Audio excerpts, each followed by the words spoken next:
Yeah. So welcome everybody. Really warm welcome on this Monday morning. It's actually sunny Monday morning in Yorkshire. And welcome to the fourth in the series of our New Conversations, New Connections um, series between Camden and Leeds. Jenny Rowlands is the Chief Executive of Camden Council, and she's joining us today and is going to chair the event. And I'm Tom Reid, and I'm the Chief Executive of Leeds.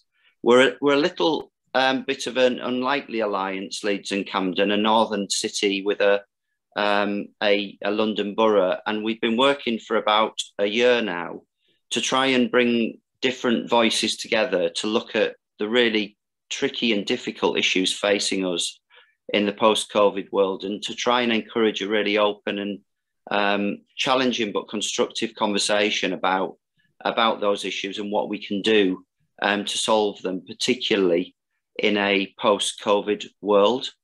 And the one that we're really interested in looking at today is racial justice in post-COVID cities. All of us, I think, were deeply affected over the last 18 months by COVID and the impact that it had across all of society, but in particular the disproportionate impact it had on certain communities, and particularly Black, Asian and other minority communities. And the challenge that we have in terms of thinking about those issues in the context of also the tragic death of murder of George Floyd and the Black Lives Matters movement that came out of that. Certainly on a personal basis, I'm somebody who I felt has always been an advocate of diversity and equality and racial justice. I came to Leeds City Council 11 years ago, and was really one of the reasons I went to Leeds was because they had a really good track record of and history of dealing with diversity. And I think I felt we'd done a pretty good job over the years in at times challenging circumstances, but listening to the lived experience of my colleagues and people in the city during the last 18 months was quite a profound wake-up call, I think, for people like me to know that we might be doing as much as we felt we could, but actually we needed to do much more.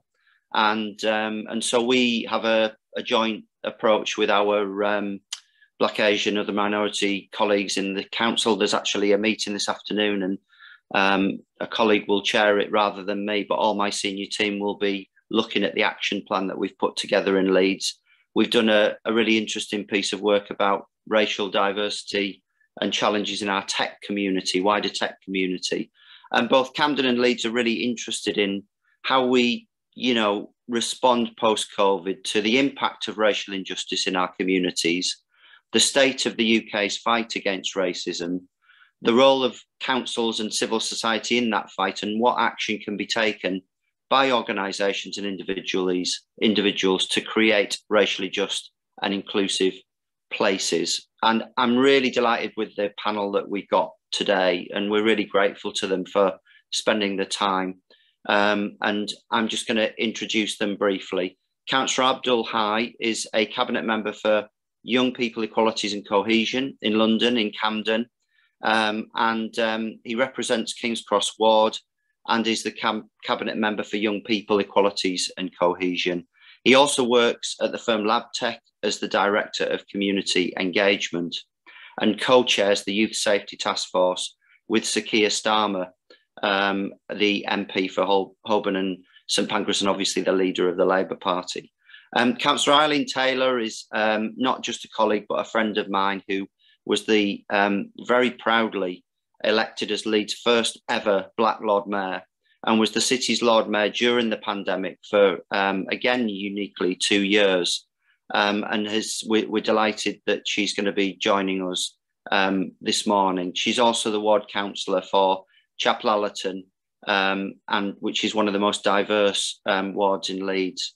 Hanif Malik is also a friend of mine and a city partner, director of Park Lane Foundation, previously chief exec of a leading community organisation in Leeds, and then chief operating officer of an international humanitarian charity. He does lots of work in Leeds for Children's Heart Surgery funds, on the cricket club, and he's also been appointed as a non-exec director of Carbon Homes recently in 2020. Dr. Fatemo Abdi we're delighted, is joining us, who is a public health specialist and research scientist, who has done huge amounts of work to tackle and highlight the difficulties, stigma, injustices of people with mental illness in low-income countries. She's the founder of the Somali Mental Health Network, is a regular keynote speaker on wider health and social issues, and is considered a leading voice in the Somali diaspora community. She has a master's in public health and a PhD in infectious disease immunology, and works as a public health consultant, one of the heroes of the last 18 months. And Ashok Viswanathan is a co-founder and deputy director at Operation Black Vote, which many of us will have heard of and worked with, which has been recognised with over 20 awards over the years and seen Black MPs rise from 4 in 1996 to 65 in 2019, 150 Black magistrates and over 100 councillors. He's worked in both parliaments and in the US, and has been on boards or advised at the Electoral Commission, London Mayor and Assembly, and many other movements. And we're really delighted to have him here. And finally, last but not least, I'd really like to thank and welcome Emma Riley, who's our British Sign Language interpreter today. So we're going to start with a short video that we produced in Leeds, which we felt was important to think about that lived experience, think about people's commitment to places. The video is called Being Black and Being Me, and it was produced by our third sector group, Forum Central, and Healthwatch Leeds. And it features young people talking about their experiences of racism. So I'll hand over to that, and then Jenny is going to take over from me. Thank you.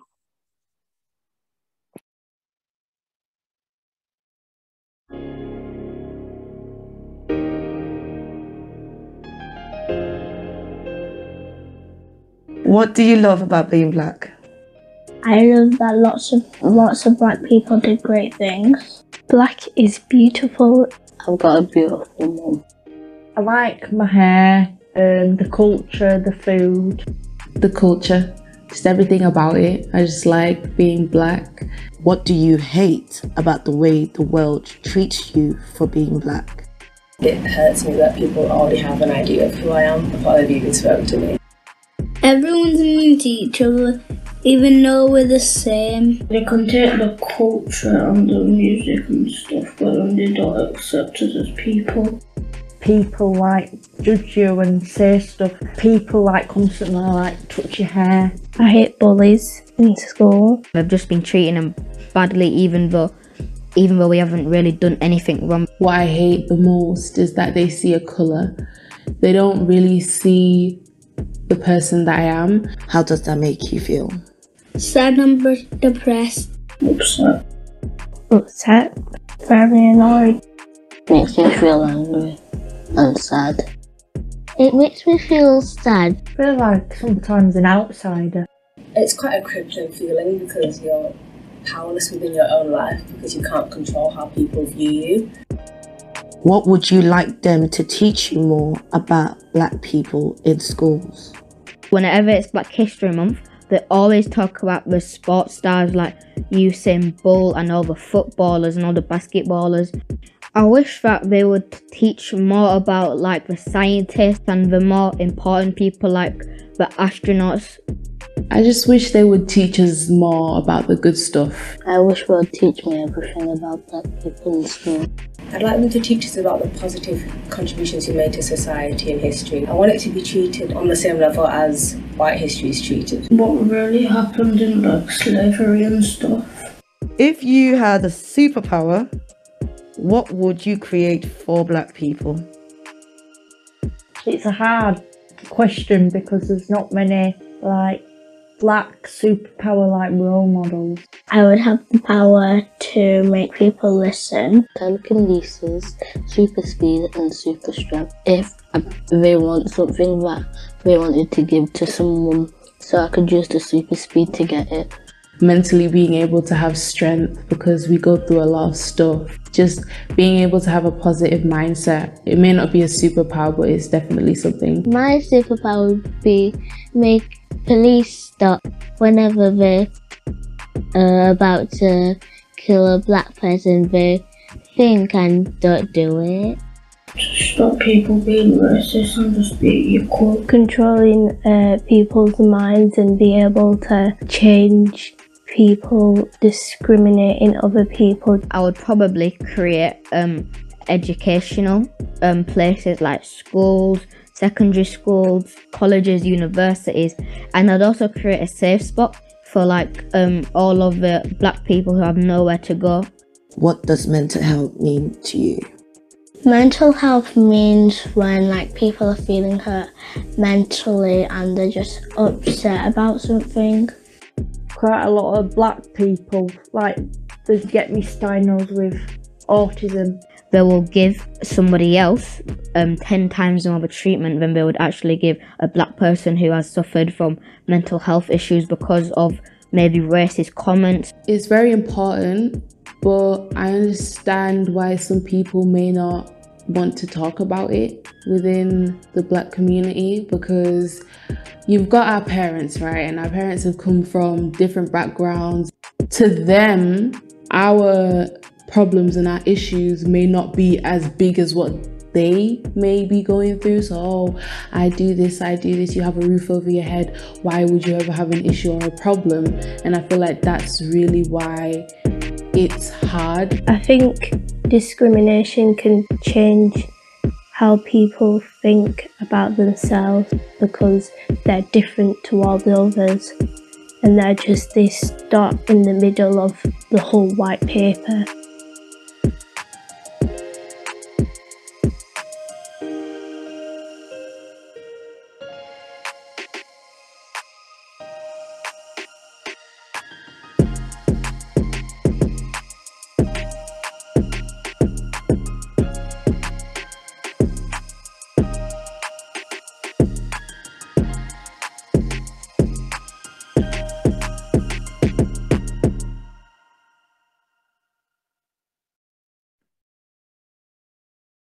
Wow, yeah. Well, that was very powerful. I hadn't seen that before. Good morning, everyone. I'm Jenny Rowlands. As Tom said, I'm the Chief Exec at Camden, and it's really my privilege to be here this morning to continue a conversation that so many of our colleagues and partners have given a lot of time and energy to ever since the tragic death of George Floyd and the kind of national debate around Black Lives Matter.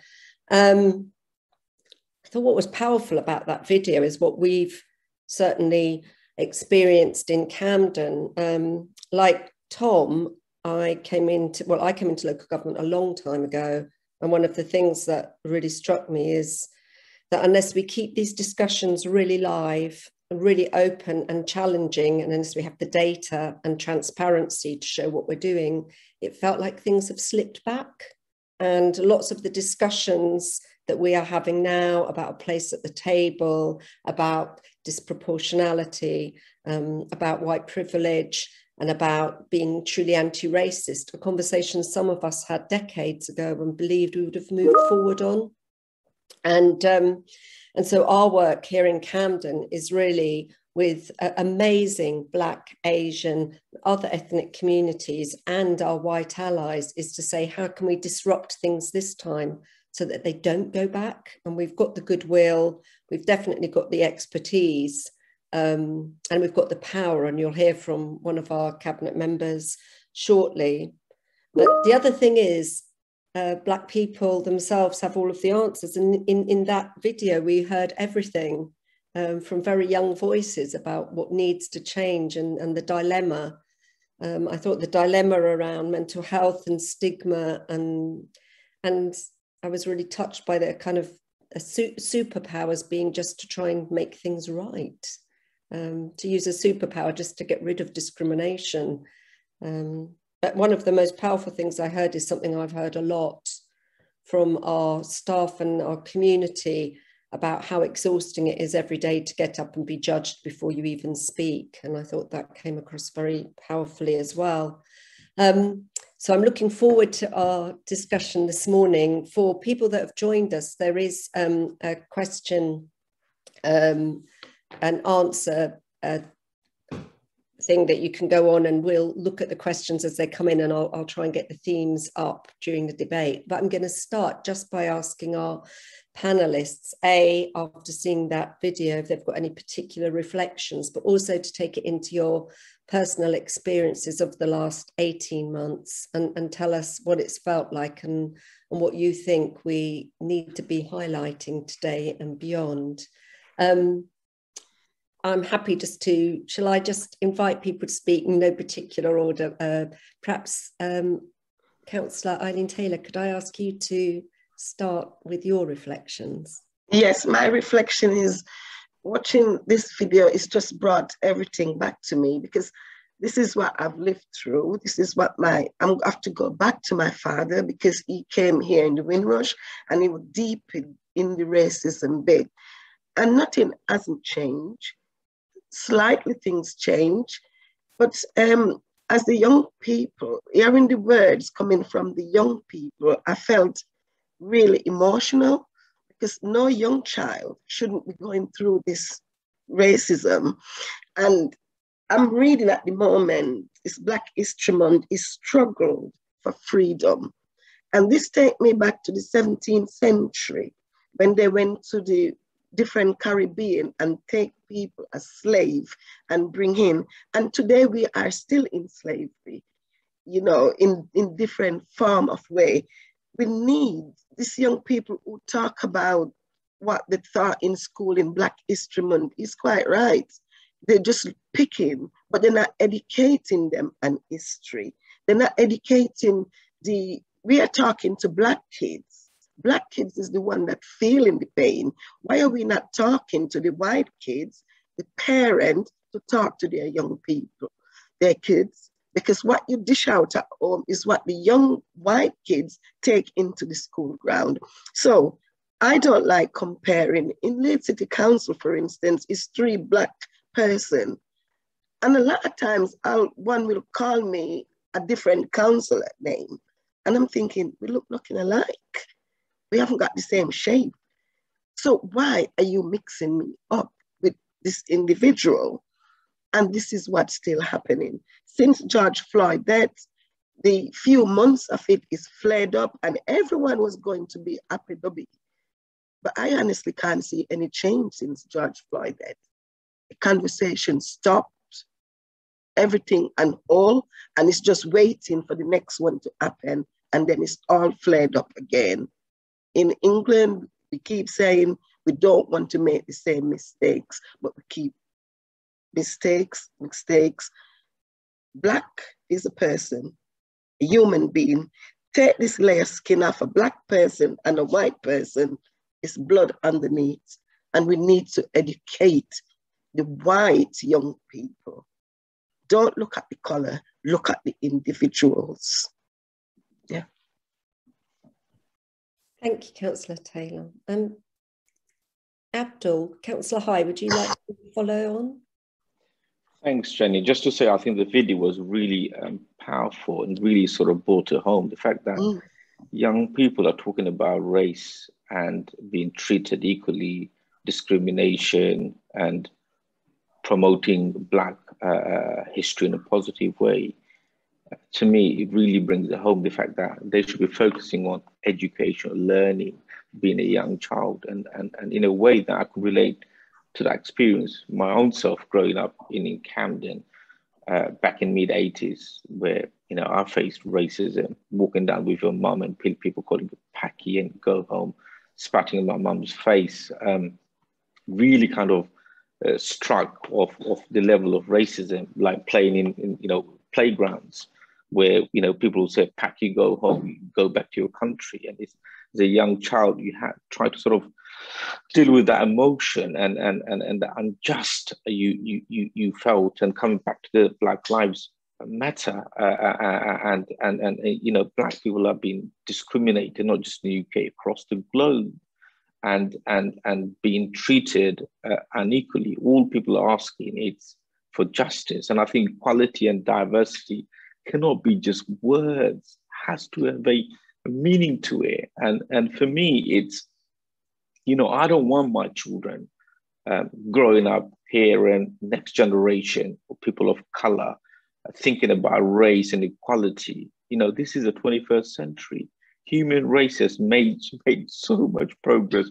We went to moon and came back. And the fact that we're dealing with the most basic things about treating people as a human beings, as individual, not seeing the color, seeing who they are. You know, if we were to do a blood transmission, no one would be able to tell whether you're black, white, Chinese, whatever is gay, straight. And I just feel like the onus is on us, on the government, but us as individuals.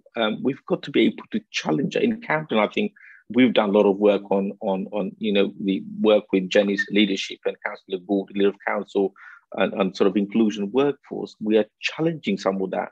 We're leading some work around anti-racist work, where we're training our managers, we're training people from ethnic groups to lead some of those trainings. It may be some uncomfortable conversations. We're looking at statues and memorials. And so we're developing a public realm policy like Cecil Road, you know, the famous slave trader, and, you know, in his hands, probably thousands of people have died because somehow this white privilege and that power. And in a way, we might not be able to change history. We're correcting history. We've got rid of his name from one of our housing estates. This was a real proud moment for change. And people want to see change, not words. So in a way, I think there are lots of things that we can do within our power, like we're developing public realm policy, where we'll ensure that Black names, Asian names reflect our communities. And we have to be that change, lead that change, and give young people that hope that, you know, they could achieve their true potential. So just to say, I know I'm going on for quite a bit, but I think the onus is on us. You know, we can't just be bystanders. Oh, someone will pick up that baton. Yes, we've made a lot of progress in race and equality, but that doesn't stand still. That work needs to continue. We need to make sure that the next generation of people are continuing the work, taking it forward. Thank you, Abdul. Shall we, I don't know, Dr. Abdi, would you like to come in next and give your reflections? Yeah, that's really helpful.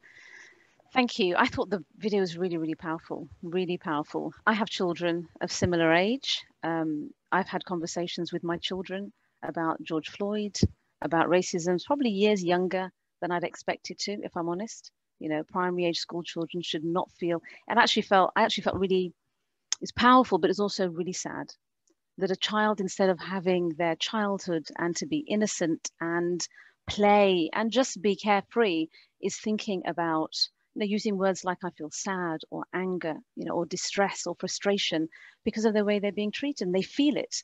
And I think it's, to be really clear, racism is different. I mean, racism can be on that individual level, how people are treated individually, but there's also that structural racism, the structures that are in place that allow this to persist, essentially. And I completely agree with what Councillor Eileen and Councillor Abdul Hai also said around education. I do think it's not just about education. I do think education is, particularly with a weight on how did Britain become diverse? You know, where did this diversity come from? This was a call out from the British Empire to countries around the world to come and help build the nation. My family, my dad was actually, I've got an older dad, so he was of that Windrush generation-ish. He came in the mid-50s from British Somaliland. It was a British protectorate at that time. He came with his two brothers to work as an economic migrant. You know, there was a call out for him to work. We reap the benefits now from that work, but the reality is people were drawn in, but there was always a negative association with people of color coming to this country. And the question has to be asked, why? And it's been allowed to persist. There is something about leadership, I think, for me as well, that there needs to be visibility, you know, in across all ethnicities. And I think the BAMI term is not helpful, because the experience of a Black African or a Black Caribbean or an Indian or Pakistani, Bangladeshi, depending on gender, male or female, can be completely different. And outcomes for them, be that employment, health, crime across the board, can be completely different too. So I think that when we talk about racial injustice and racial inequalities, these begin before birth. Unfortunately, it becomes a birthright of everybody with colour in this country to step into that space. And they have to spend their entire lives navigating and trying to push through barriers that were set up before their time and have been around essentially probably hundreds of years. So I think there's something about acknowledging where this came from. What counts? I mean, if our audience is mainly local authorities, I've worked in many local authorities, and I know there's usually a little barrier at some point beyond which you don't see people of colour. How many chief execs in this country in a council are Black or Asian or from a Gypsy Roma community or from any marginalised, vulnerable communities? I think it's easy to talk about these things, but you've got to walk the walk as well. So I think it was really, really powerful for me. But I mean, and also I'm a Muslim woman. People don't see my colour first. They actually see my headscarf first. So it's a completely different experience, I think. And there is colorism too. The darker skinned you are, I think you have a different experience in this country. It's just a fact. The way in which people are treated. We want people to work on the level of humanity, not on the level of colour. And until we can get to that place, which in 2021 is a fairly sad indictment of the human race, it's work that we all have to do. I would say, just to finish, Jenny, that we managed to have a COVID vaccine within a year. Never been done before. I can't believe that we don't have to wait generations to make these changes. I think they can become much quicker if there's a push and if there's a real push around that too. Thank you. I think that's an amazing, powerful point to talk about our will on what we change and what we don't. Hanif Malik, would you like to come in next? Thank you, Jenny, and good morning, everybody. So I'll probably start with an anecdote related to a big passion of mine, as we were discussing in the pre-chat, which is football, and a very pertinent incident now related to the Euros. So like most of the country, I sat down that evening to watch the semi-final. But before I did, my daughter, who's not a football fan, I dropped off at her cousin's because she wasn't really interested. And as soon as the penalty shootout was over, I went to pick her up, and unbeknown to me, she'd actually been watching the penalty shootout with her cousin. Both young Pakistani Muslim girls. As I say, football really not very high up on their list as 16 and 17-year-olds. And as she got in the car, she said, the first thing she said to me was, she said, "Dad, did you watch the penalty shootout?" And I said, "Yes, I did." And she said, "Me and my cousin Hira were discussing that we think the 3 Black players who missed the penalties are going to get a lot of hate." And it occurred to me that, that was a very astute observation from somebody so young, who wasn't necessarily fully au fait with either the footballing environment, such as I have been since I was a young child. And of course, the next morning, or even that evening rather, very sadly, she was proven right. And a friend of mine, when we were discussing it in the same week, said to me, he said, on reflection, Hanif, I'm actually glad we lost that penalty shootout. And he wasn't of an ethnic minority background. And I said, "Why do you say that?" And he said, "Well, if Saka had scored that penalty and we'd gone on to win, then actually all that hate that is actually prevalent and lying dormant would never have manifested. But by actually losing the penalty shootout, we actually saw the reality of the situation. And the fact, as Councillor Taylor was saying, is that not a great deal's changed." And what occurs to me in terms of policy is that we actually seem to need an incident of some kind to trigger us into action. So we need the murder of a George Floyd. We need a disproportionate impact of a COVID-19 pandemic on a Black and ethnic minority community. We need 3 Black players to miss penalties and for all that vitriolic hatred to come out. And we seem to fall into this trap of being reactive as opposed to proactive. Black Lives Matters didn't commence with the shooting of George Floyd. If my research and memory serves me right, it actually sprung up in somewhere around 2013 after the acquittal of the police officer George Zimmerman. So it's been around a long time. It's just it took something as horrendous as that murder of George Floyd just to bring it to our attention again. And I'll finish on a point that Dr. Abdi made, which is about our willingness to change and our ability and aptitude to change. And again, you know, I draw upon a footballing analogy.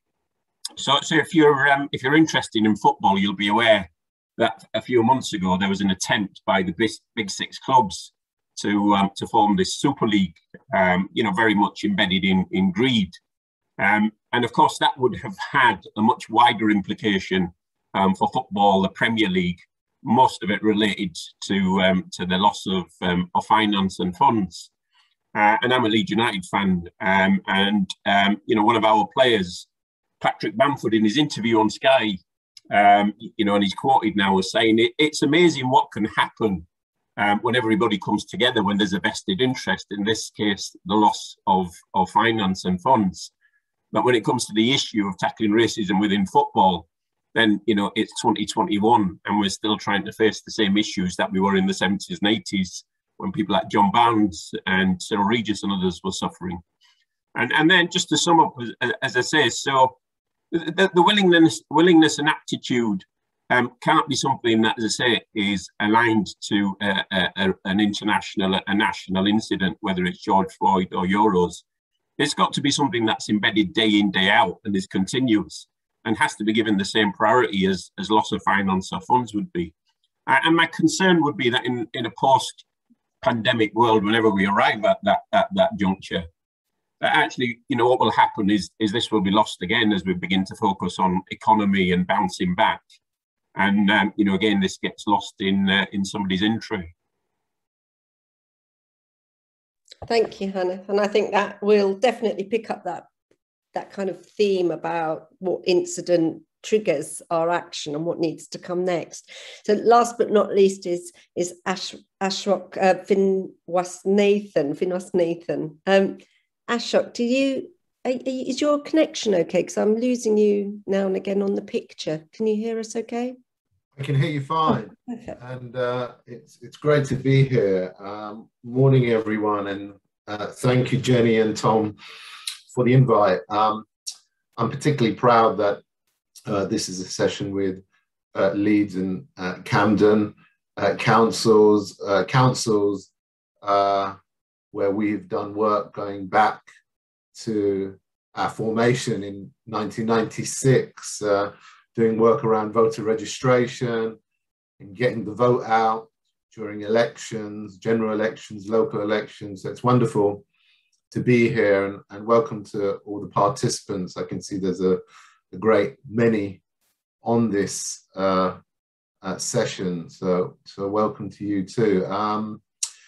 Well, as acting director of Operation Black Vote, I found the film very powerful, and it reminded me of two things, principally.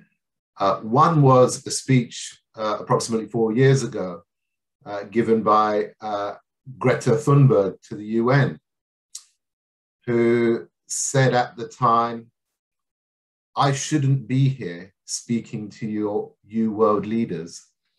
I should be at home playing with my friends. And it seems to me that, you know, young people and the young people in that wonderful video are doing the work that adults and leaders in local authorities, in government, elsewhere should be doing. And it's a failure of all of ours that children filling the vacuum that is left by the lack of our leadership in these arenas.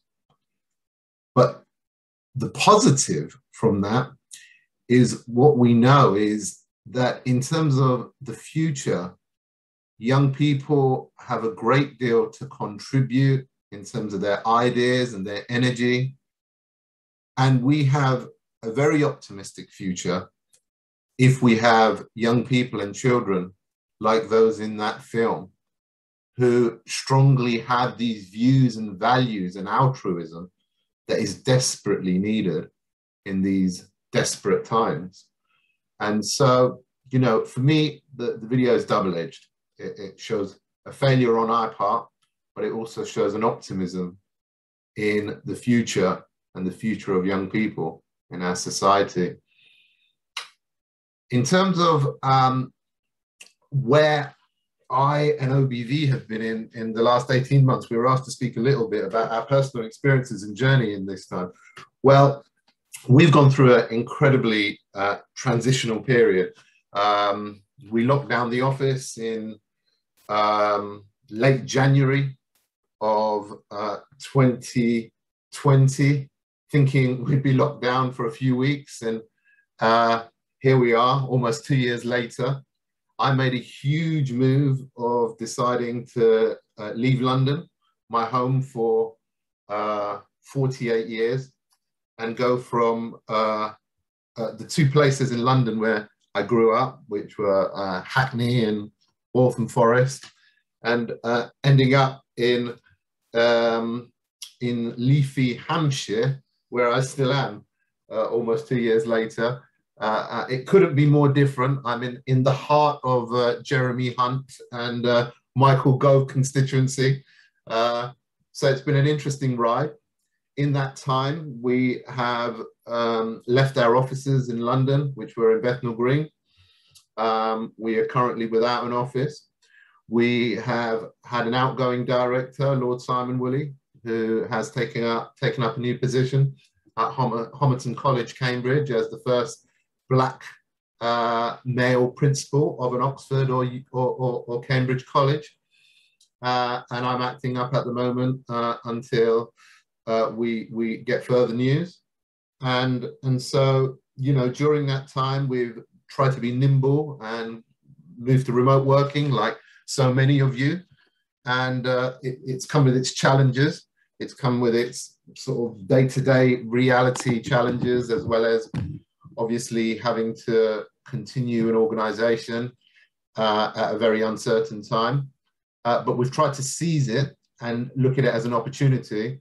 And one of the things that we've obviously done during that period is to try and show how COVID has exposed racialized systems that leave Black communities even more vulnerable. You know, all COVID has done is exposed entrenched and historical inequalities that already existed and just shined a further spotlight on it. And so I'll just give you some statistics historically that disproportionately affect our communities in terms of inequality in health. Black African and Caribbean men are 3 times more likely to develop prostate cancer, 3 times more likely to have type 2 diabetes. Infant mortality in England and Wales for children born to mothers from Pakistan is double the average. Young Asian women are twice more likely to commit suicide. Young Black men are 6 times more likely to be sectioned from compulsory treatment under the Mental Health Act. South Asian people are 50 times more likely to prematurely die of coronary heart disease. The prevalence of stroke amongst African, Caribbean, and South Asian men is 40 to 70 times higher. Over 90% of children in the UK have visited a dentist, yet this drops to 40% in Bangladeshi communities and 60% in Pakistani children. In terms of employment opportunities, you can have the same qualifications and experience as a white person and yet be twice more likely to be unemployed. 48% of Black people are more likely to be in 0-hour contracts.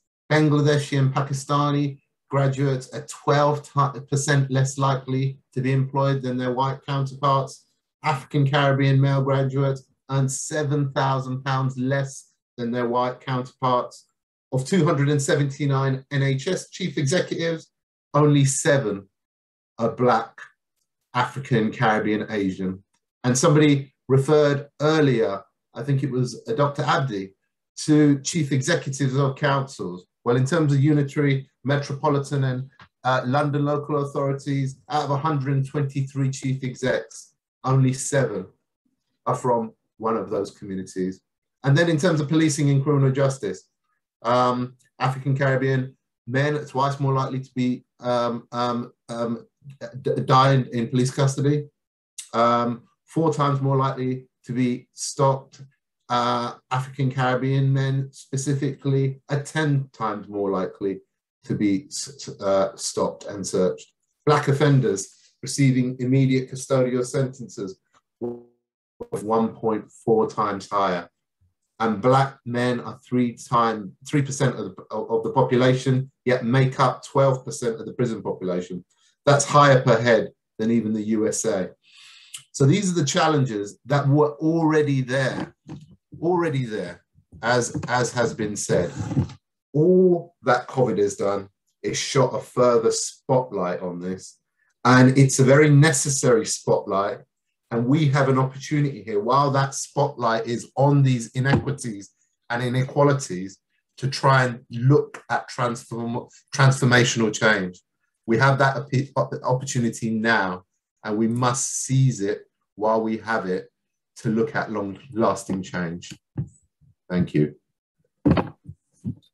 Thank you, Ashok.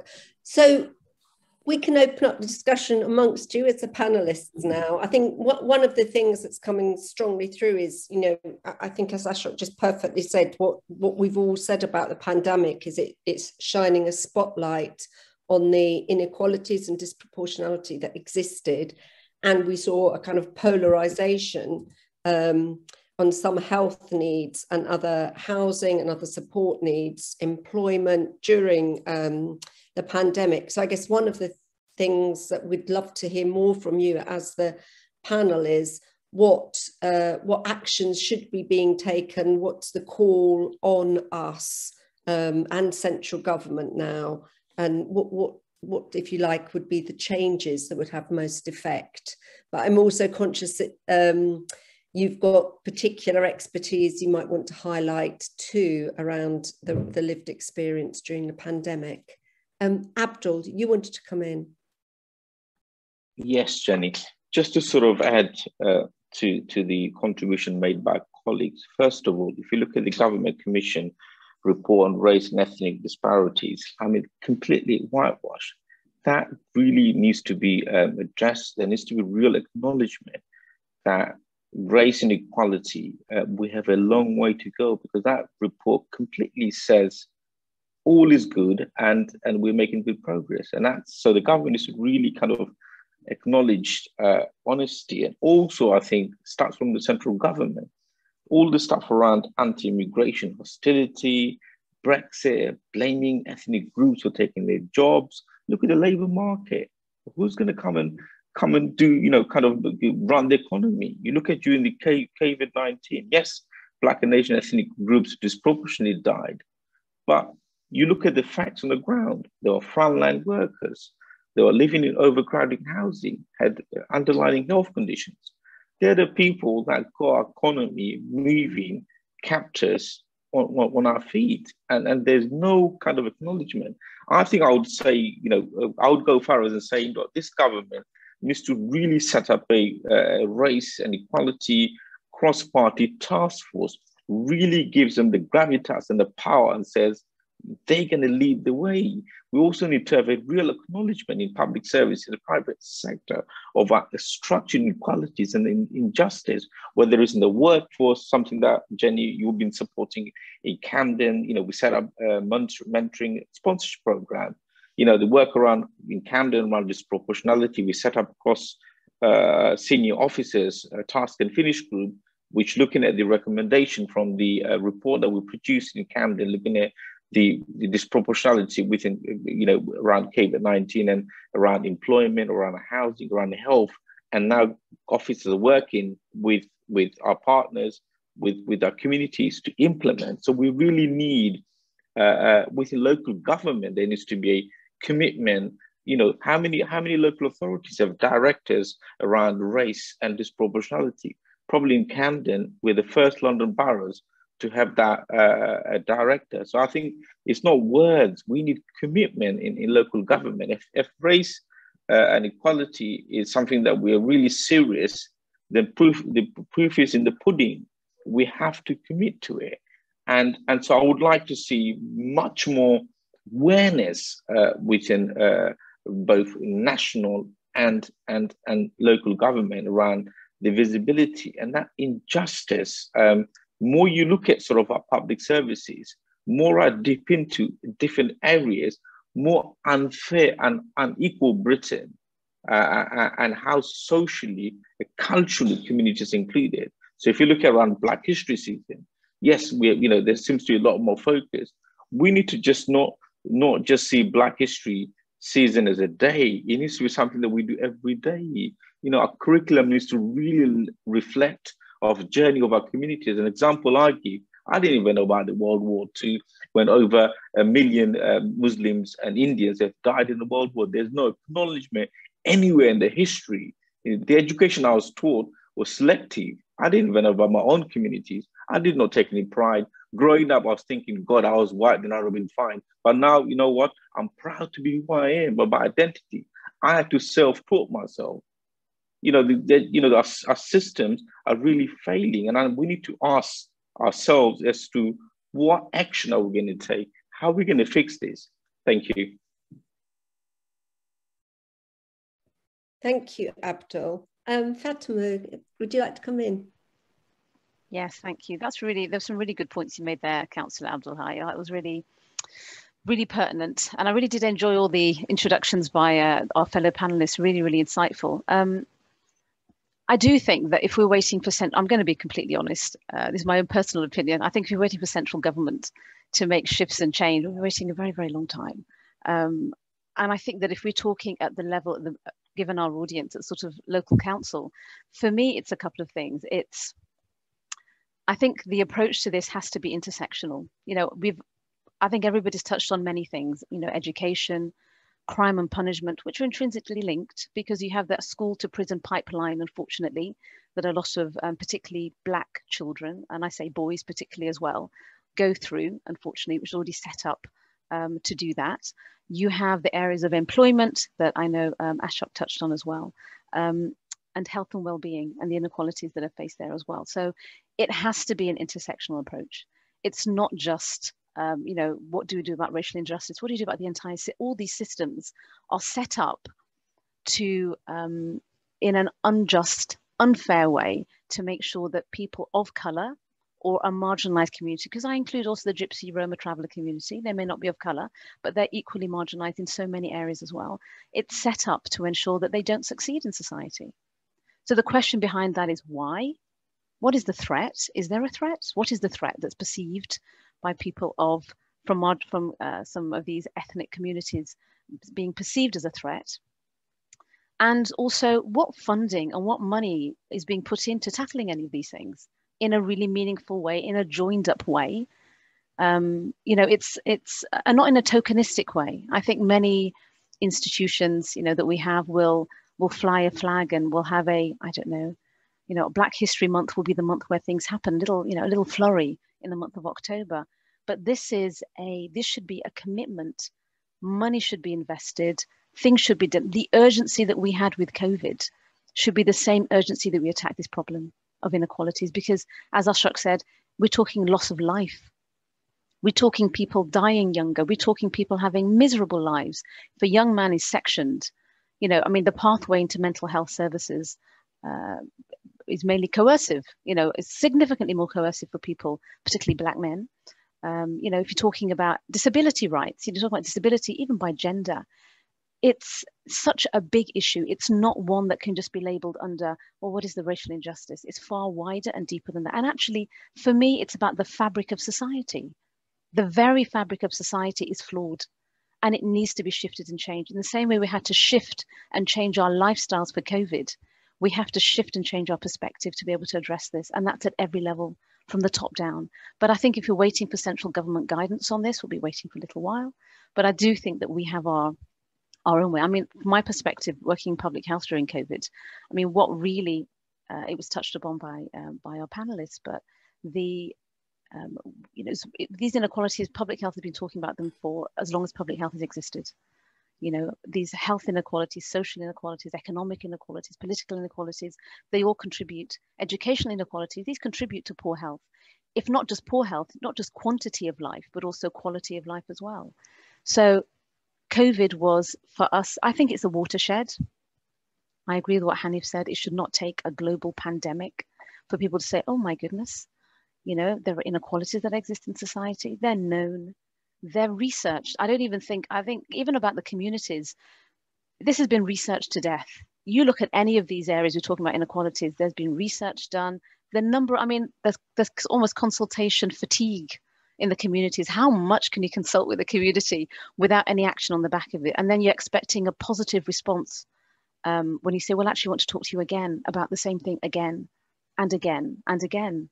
When we're talking about COVID vaccines, one of the struggles we're having is that there are certain populations that are very low to pick up COVID vaccination. It's not just about the fear of the vaccine, but it's mistrust of the system. It's a system that's built, it's construed, and it's maintained to keep you at a certain place.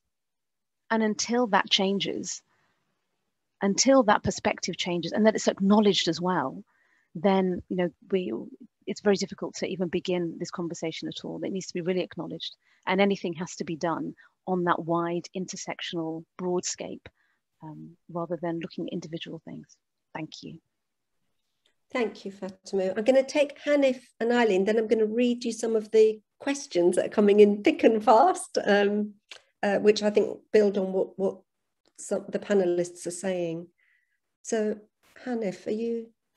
Yeah, thank you. So it might relate to the last comment that just came up. It's not necessarily a solution. I'm not sure if we're, as a panel, despite our relevant experience and inverted commas expertise, we've got all the solutions. I'm not sure if anybody has. I absolutely agree with Dr. Abdi that as a practitioner in this field, I long since gave up on looking for guidance and policy from central government, least of all this one. I'm old enough to have lived through Thatcher's government, and I never thought I'd see the day where I'd see a more right-wing government. Not least with members of Black and Asian minority people in senior positions, that I'll go out on a limb and say do nothing but contribute to this government's very right-wing agenda. What I would say, however, is the distinction between central government and local government.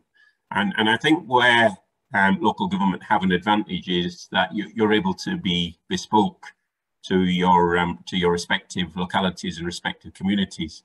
And one trap that we continuously seem to fall in is using this very homogenous term, and I know now it's to some degree contentious, but it's not so much me being het up on the use of the term, it's the response that we try to embed. And you simply can't do that. The type of discrimination that Dr. Abdi alluded to earlier, where people primarily firstly see her headscarf, is embedded to some degree in a different mindset to the discrimination that Bukayo Saka might have got for missing that penalty. Let me give you an example through lived experience. So I actually was born and brought up in Leeds. My father arrived here in 1961, and I lived in an area called Chapeltown, which is partly Councillor Taylor's ward.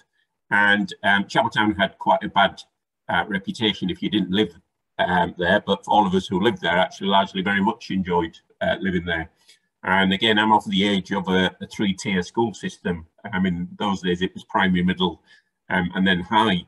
And so actually up until the age of 13, I never encountered any racism because I lived in the most culturally diverse area of Leeds. Our school was very diverse. In fact, if anything, the white population was in a minority. But then at the age of 13, I was, if you like, forced by my parents to go to a school that was on the border of an area called Meanwood. And suddenly from the majority, we became the minority. And there's an incident I recall where my best friend in my class was a Sikh lad who wore a turban, and very early on as we were walking, some of the white lads actually knocked his turban off, and of course in the Sikh religion, with the way they wear it, his hair went flying. And it occurred to me this morning when I was thinking about this panel that occurred 42 years ago when I was 13. I'm 55 now. And yet it still had that profound effect that I still actually recall it very vividly. I can still picture the helplessness the two of us felt, sort of faced with this fairly large white group of young people, of whom there were 9 and 10. And in many ways, it sort of shaped my viewpoint to tackling this whole area. But as I say, there are different forms and types of racism. There are different communities. We actually did some work with young people pre-COVID. The report was due to be launched in the week of COVID at the Civic Hall, and it then got cancelled. And one of the really interesting dynamics that emerged from that report is what you might call inter racism, with the influx of new communities. And so we had some fairly startling remarks and comments from young people who might be of a South Asian background towards Eastern Europeans about how they were spoiling the area, they didn't want to live next to them, the issues they were causing. But I think, as I say, just going back to where I started, the fact that even at local authority level, we tend to try to tackle these issues in this very homogenous, generic manner just doesn't work, or it has very minimal impact. We've got to recognise that, particularly in localities and cities such as Camden and Leeds now, it's a very diverse mix and makeup of communities. So one policy that's put together by the head of whoever that department is, isn't really going to cut it. And the second point that I'd make, just a little bit more succinctly than my first, where I slightly went off track, was that yesterday, coincidentally, I was looking at something around asset-based community development, which we're all very familiar with. And so again, this morning, thinking about this session, it made me think, how often, even at a local authority level, do we actually place the community at the heart of finding the response and the solution? There's a comment that came up that I just saw briefly, that it's always Black and Asian people talking to white people. And that may or may not be true. But it's very rare that the Black and Asian people, or whoever they might be from those communities, are actually at the heart of not only trying to find those solutions, but involved in embedding them. And there's certainly a couple of things that I would say that local authorities need to look at.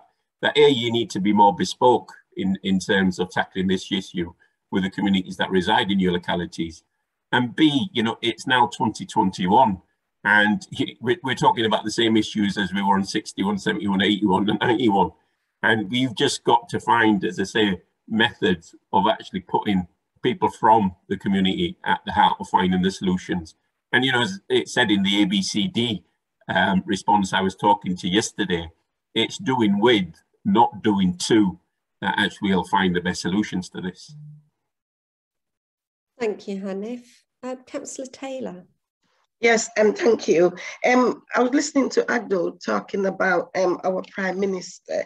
And if our Prime Minister can stand in front of a crowd and saying there's no racism in England, I'm sorry, he needs to take the back chair or trade places and come and live in a deprived area which dominate with Black, Asian and ethnic minority. I represented a very diverse community. When we've just watched the video with young people talking about issues at their little age, this is where they grew up with that stigma. They grew up lost in society because there's no one to offer hope to them.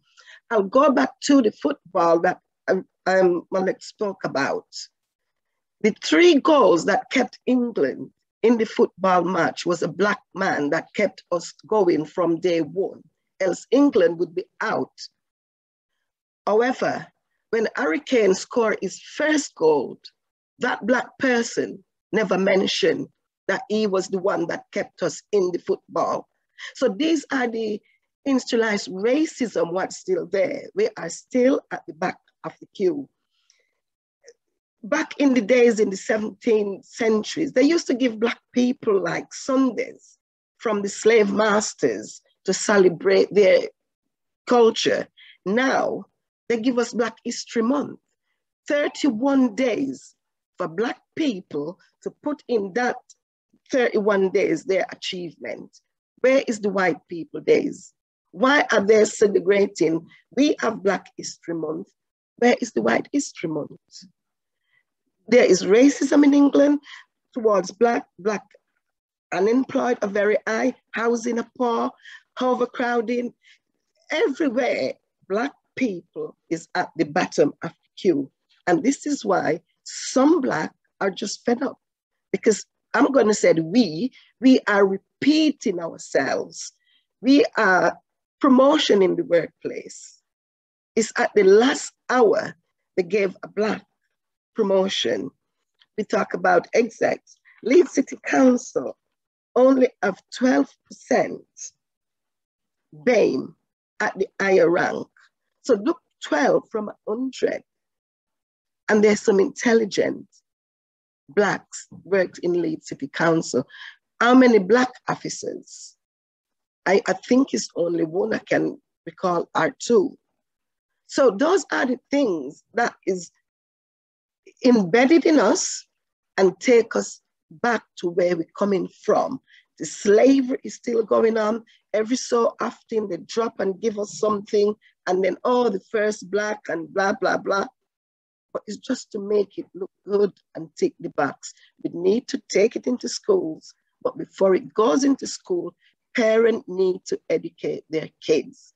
We need to thought the good things that Black produce from history. We need to tell the white kids that Black is the one that built our country. Petrol gone, we are out Europe, but they still want foreigners to come and drive the truck. They can't do without us. We have played a society. We are a part of British and we want to be accepted. Not as a Black person, as a human being. We are Black and we are proud to be Black. And we should not be having conversation around this in this 21st century, I'm afraid. Thank you. Thank you, Councillor Taylor. I'm going to bring in some of the questions that we're getting, but I thought before I did that, I think there's been some really proper challenge to us in local authority, and I'm sitting here as the Chief Executive, so I'm going to put it out there. So in Camden, and I agree, and before we started the meeting, I was like, I've been in local government since the 80s. It's surprising, I know, to everyone, but I've been around that long. And one of the really difficult conversations we've had in Camden is about why we're still having this discussion. So Abdul and a lot of our staff worked with us to do an amazing publication called Building Equal Foundations. I'll make that available, but I can't remember. I think it's about 141 actions in it, which we are transparently holding ourselves to account on. A lot of that is around recruitment and retention and promotion, and we will fail if we don't follow through. So I think it's important to say that it's, you know, it has definitely been, we are very accountable. We've come across some really interesting discussions with colleagues, a lot of anecdotal information about people not even applying for jobs because they believe there are networks and someone's name on the job before you even set out in local government in a formal recruitment procedure. And so we are holding ourselves to account, and I agree that if we don't make that change significantly, we'll have lost a once in a lifetime opportunity here with the goodwill and the actions of our Black, Asian and other ethnic communities, staff and communities who are working with us again to try and make this right. So I'm really happy. I keep saying to our Camden Black Workers Group and other organisations, I'm happy to come back in a year's time and talk about what progress we are and aren't making, because I think local government is a level that we can make faster progress. We've got a question, we've got a few questions in the chat bar. Shall I just let people know what's there and maybe spark some debate, or if you've seen any you would like to pick up? I thought there was an interesting one about whether we can learn from other countries or cultures about why we're getting it so wrong. And I think it certainly spoke to Fatima's point about this kind of idea of why we are resistant to opening up and being more diverse, and why we don't have a kind of an abundance model rather than what seems to be a sort of an approach that if we give more, someone loses something, which is the kind of the divisive politics of kind of saying there's a finite amount of anything, and if there's winners and losers, rather than that we all work together. And I know some people have commented about how some of these conversations are very difficult. So there's the thing about where else can we learn from, and there's a thing about how can we work with partners, the police and health and other partners who are also so critical to delivering third sector organisations and institutions. I think there was quite a big challenge about why we have Black History Month and what would it mean if we mainstreamed our work across our education and other conversations throughout the year.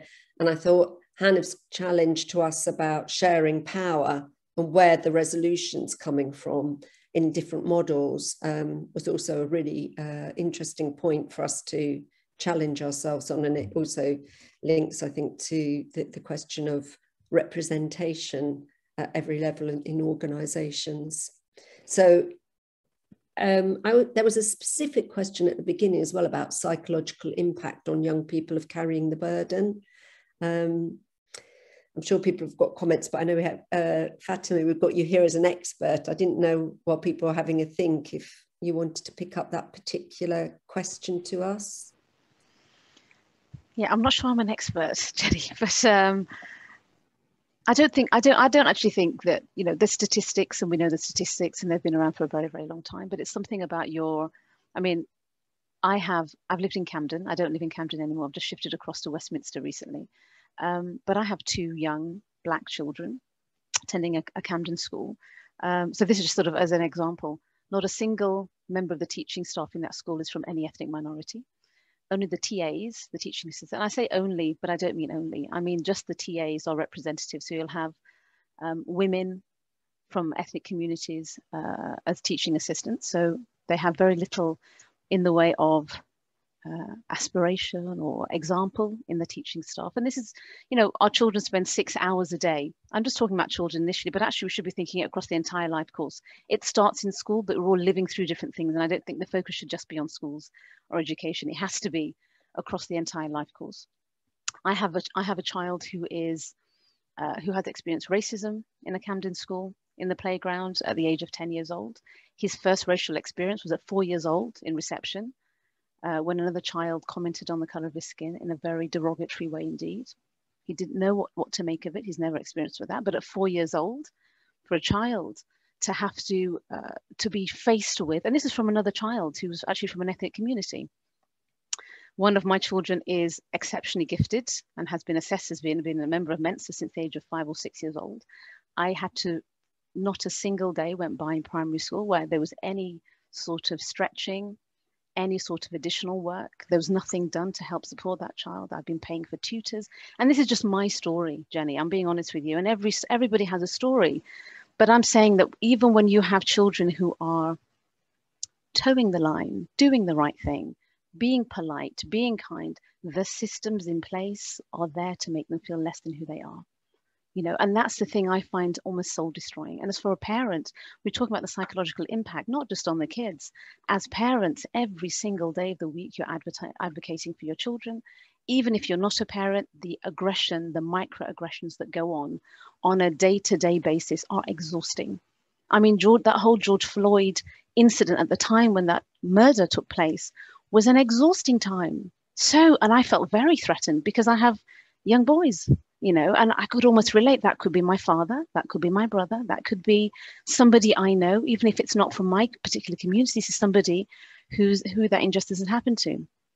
Even this week, if I was to give you a personal experience, that we have a cleaner we have a very small apartment block who the management sort of send over to clean around. She was going through my bins saying, "Are you recycling?" So at 7 o'clock in the morning on my back door, I had a knock at the door and a shout through the window, "You're not recycling everything." And she took it upon herself. I mean, this is sort of Karen's situation to open my bins. I have to then go and complain. I have to spend my time complaining to the management, and this is the day. I'm just giving an example, not the odd looks on the road or the, you know, at the bus stop or on the tube, whatever. It is exhausting. It is exhausting. And then when we enter the workplace, it's a different arena to navigate altogether, depending on how you speak, your accent, you know, where you were educated, the opportunities you can have, you'll be treated completely differently. So I think for me, when we're talking about tackling these things, it is actually setting ourselves perhaps internal targets and saying we commit by 2025 or 2023, don't even leave it that long, you know, that we will ensure that this proportion of our senior management team will be of colour. We will commit that we will have task forces that work across crime, housing, education, etc., to ensure that we work together, and we will have targets that we will hold ourselves accountable to. I'm sort of throwing it out, Jenny. I'm sure some of these things exist, but actually tangible change has to be on the table, because I'll be honest, I have considered going abroad with my children, and I was born and brought up here. You know, I'm not talking from a space where I was, you know, where I've tried to acclimatise to Britain. I was born here. Actually, I was born in Sheffield, Hennife, not too far from Leeds. So I was from the Sheffield community, and my experience was a little bit different. We went to a completely non-diverse school where we were the only family, one of two families of colour in the entire school. And then we moved to London when I started secondary school, and it was a complete shift again. But it's about what we're prepared to do, and how much effort and how much will and how much pushing are we prepared to do, because how many talented young boys and girls, young men and women, older men and women are being sidelined, are being completely disregarded just because of where they live, the color of their skin. I mean, all these things intrinsically linked. If you're of color, you're more likely to live in an area of high deprivation, less likely to get qualifications. And it's almost, this is a self-fulfilling cycle, and that cycle has to be broken. And I don't have all the answers, but I know that change has to come, because it's not sustainable. I really don't think it's sustainable in the long term. You will have, and it comes out in mental health. When you are frustrated and when you don't have the ability to be able to deal with these issues and it's a day-to-day grind in every space in which you navigate, then how can that not impact your mental health? How can you not have an inferiority complex? You know, how can you not grow up feeling less than? So yeah, sorry, those are just my thoughts. Thanks, Jenny. No, thanks, Fatima. And actually, someone has said exactly the same point as he was saying about mental health, and how can you have good mental health when you can see that you're being unfairly discriminated against. I think is a really strong, when you're, and that came through with the young people in the video as well from such an early age. So, can I just mention one more thing, Jenny? That just the one thing I want to mention that hasn't been mentioned is maternity services. Having a baby in this country, traumatic experience if you're a woman of colour. Absolutely. I mean, I have two, but my goodness me. And I've worked in the NHS for over a decade. And yet, during that time when I was in labour, the treatment in which I received was abominable. There were one or two, and particularly from the nursing staff, I would say. And it depends on who, and this is my experience again, but it happened twice, which I thought the odds of that happening years apart was fairly minimal. But so it's all the systems, it's across the entire system. And it is deeply entrenched. It is part of the fabric of society. The fact those young men, when the football, when the finals of the Euro, whichever we were all watching, didn't score, I knew that there was going to be a backlash on that basis, you know, and this was a given almost. And that narrative has to change, but there has to be a will, there has to be a push, there has to be joined up working, and there has to be some sort of consequence, I think, to not just not delivering, but to the people who try and persist with these ways of working, there must be a negative consequence so that it actually affects their interest in some way. Thanks. Thank you. I've seen, would anyone like to come in? There's quite a lot of questions, and we're going to share a lot of our learning. I know people have put some comments in about kind of real senior leadership in Leeds, in having live conversations with Tom and others, and we can share what's happening around our action plans and holding ourselves to account. But I didn't know I didn't know we've got Ashok. You've put some information in the in the chat bar about some kind of success of leadership. Was there anything anyone wanted to pick up on where can we learn from? What do we think are the critical factors in getting more representation of leadership? It seemed quite a big theme. I can quickly jump in. I mean, I don't know whether the questions are available publicly. The responses to the questions are available publicly, or they go directly to the individual. But I've answered about 6 of the questions in the Q&A directly, and I've also responded to some of the questions in the chat box. But I'm happy to just briefly say specifically around how we increase leadership. I mean, you know, at Operation Black Vote, over 25 years, we've had over 200 leadership programs, from parliamentary shadowing programs to leadership residentials with Magdalen College, Oxford, and the Blavatnik School of Government, as well as over 40 or 50 civic leadership programs with local authorities. And that's resulted in what Tom said in the introduction, over 100 councillors, 150 magistrates, hundreds of others who have taken up positions as school governors, as police, safer neighbourhood panel members, and a number of other civic leadership positions. And you know, what we've done when we've run those leadership programs is deliver learning seminars that give people an overview of how these bodies work, and then taking those cohorts into those work settings so they sit with a magistrate to find out what happens in a magistrate's court. And so they're equipped with the information, but also with the shadowing experience that informs them, engages them, inspires them, and gives them the confidence to then go on and apply. Because often with these leadership positions in the civic arena particularly, they're not very well promoted. They're not like MPs as high profile, so people don't simply know about them. And if they do know about them, they have a lot of preconceptions. I know that the majority of people that I encounter regarding magistrates think that you have to have a legal background, or you have to be a retired schoolmaster to be a magistrate. They don't realize that anyone can be a magistrate, that it's an open application process. And as far as I've seen over 25 years at Operation Black Vote, it's just not rocket science. And so what it's often about, getting people on that conveyor belt of talent into leadership, is demystifying the process and saying you don't have to be a physicist or a barrister to take up these positions. Anyone can contribute and play a full and positive role.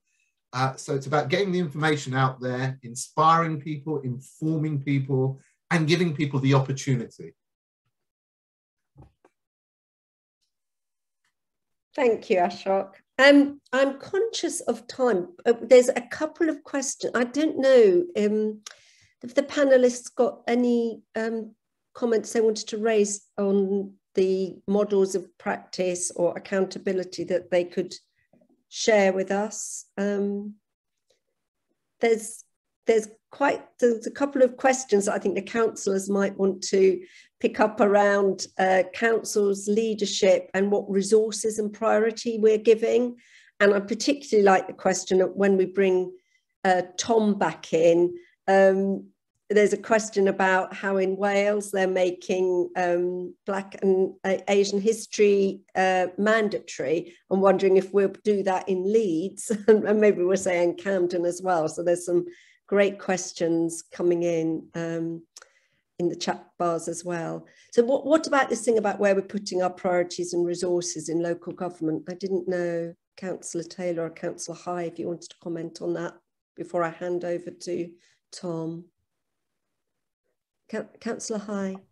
I think, Jenny, just to say, look, I think if the COVID-19 has taught us anything, it taught us how structured and unequal our society is. And I think I agree with Dr.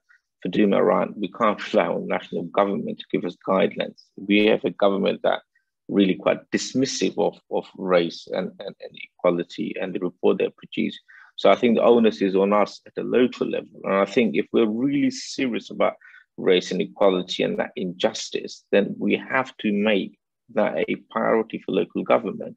In the same way that I've argued with yourself and our cabinet here in Camden, I'm really glad that we are making that a priority, whether it's doing the anti-racist work, whether it's looking at sort of building equal foundation based on the learning that from COVID-19, the work that we've undertaken, looking across the council, and we've taken a systematic approach of dismantling those barriers and make sure that the support and service that we provide is culturally sensitive to those communities that we serve, in the same way that we developed a memorandum of understanding with a public health around care home, around anti-race work. So there's lots of stuff that we can do, a local government that could really transform and create an equal platform for our diverse community. So I think it's down to us, local authorities, to make sure that the onus is on us to make that priority. Whether we are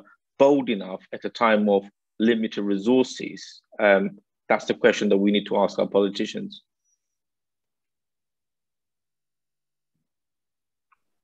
Thank you, Abdul.